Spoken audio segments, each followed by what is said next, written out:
Thomas Plummer. I've been in the industry 37 years. We do workshops, seminars, speakers training, write books, about anything we can to help any owner, whether independent owner or maybe a mainstream gym owner, to be more efficient at what they do. ASF and budgets, you wouldn't think those would normally go together, but the business is really about building a strong receivable base. A receivable base means a lot of people that my members owe me money that can be projected into the future. And the old style cash-based gyms, you collect the money today, you spend it today, I service the guy for a month or a year or whatever. It's a horrible way to run a business. With ASF, I know I can look at the money, say if I have 2,000 members or even 200 in a training gym, I can get a pretty good idea how my money is going to project into the future. So if I continue to add this number of members, I understand my loss rates, I understand my collection rates. I can sit down with my banker, or if I'm trying to buy a building, I can put down, if I'm trying to get loans, and say, look, I'm generating X number of dollars this month. 12 months from now, based on all this reporting and everything I have from my third party, I'm still going to be doing this money or even more. The most powerful thing ASF brings to a gym on budgeting is the fact that it allows you to project your income into the future. You turn an unknown into a known. And that turns a business from a little bit freestyle into a very stable, or as I say often, a sustainable business. Now if the variables change, then that money's going to change, but then that's again, ASF's there showing me, okay, your sales have been declining by 4%. That means your revenue is going to decline by 8% in the next 10 or 12 months. It's there, it's all there for me. But budgeting and the ability to project in the future is really the secret behind all of that. ASF is probably responsible in any given time for keeping 30–40% of all the gyms they work with in business, because they give the guy a chance. If I'm out there and I'm fighting the battle and trying to live my dream, most people that open gyms are very passionate about small business. And even the big chains, you get 20–30 gyms. Somewhere in there that guy started, that woman started because they believed in the mission. They were out to do the right thing. If I get somebody like ASF behind me, they're not only going to be efficient for me, but in essence, many times they've saved me. They've saved a number of gym owners in there. Recently, and what they've become very skilled at is the training gym. But you take a new training gym, 6,000 square feet, that does $1.2 million, $1.3 million a year, which is a phenomenal number. That number would never be possible without a strong third party.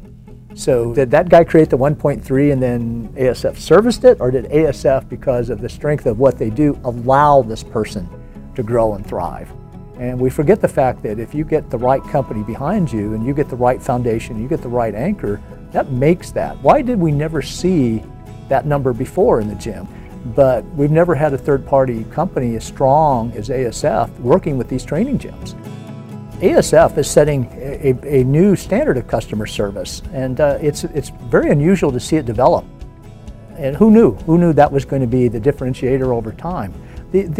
Most of the secondary pretender posers is the term I like to use, financial service companies, they're what we used to call in the old days creamers. They'll process all the easy payments, they'll take the guy that's going to pay every month anyway, and then they'll return everything and dump it back on the club or the gym and have them try to solve the problem.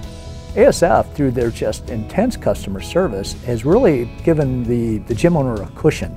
You've got somebody to turn to, and that's, if I have 300 clients, they're my clients, and as a gym, I'm very, very cautious on who's going to service that.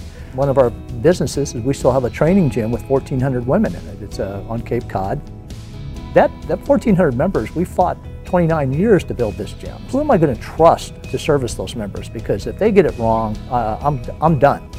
Because on a small island where we live, if the customer service is bad, it's going to spread quickly, and I'm going to lose my business over that.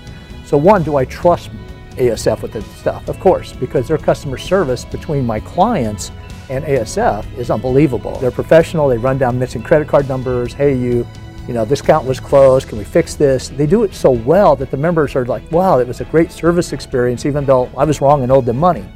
The second customer service I think is even more powerful is the difference between me as a club owner and my young staff and trying to work with ASF. What makes a company from tier 2 to legendary, where I believe ASF is approaching that level, is the real difference is how do they handle the problems. every gym owner is going to have a problem. There's going to be an account that's not handled correctly. There's going to be something set up, or there's going to be a misspelled name, 1,000 small things that make you insane. The difference is some of the second-tier companies will yell at the owner, blame the owner, you screwed this up, make the staff feel bad. Go to ASF and all they care about is, well, let's get this done. Let's fix this. It's just such a breath of air. We have our young managers call, there's an account problem, they get off the phone, they said, that was so professional. It's just they don't make them feel like they're idiots or they made a mistake, and many times it is the gym that makes the mistake. And yet we feel good about calling because the problem is rectified and it's cleared up. And that, I don't know if they intended to do that, but they're becoming known for that. And ASF is really setting a new standard on both those levels. How do you treat the client, but most importantly, how do you treat their client? And the gym owners that I deal with and talk to, they come back and say, look, this was a good experience. You know, there were problems, they fixed them. It doesn't matter whose fault it is, let's get this fixed so you're satisfied.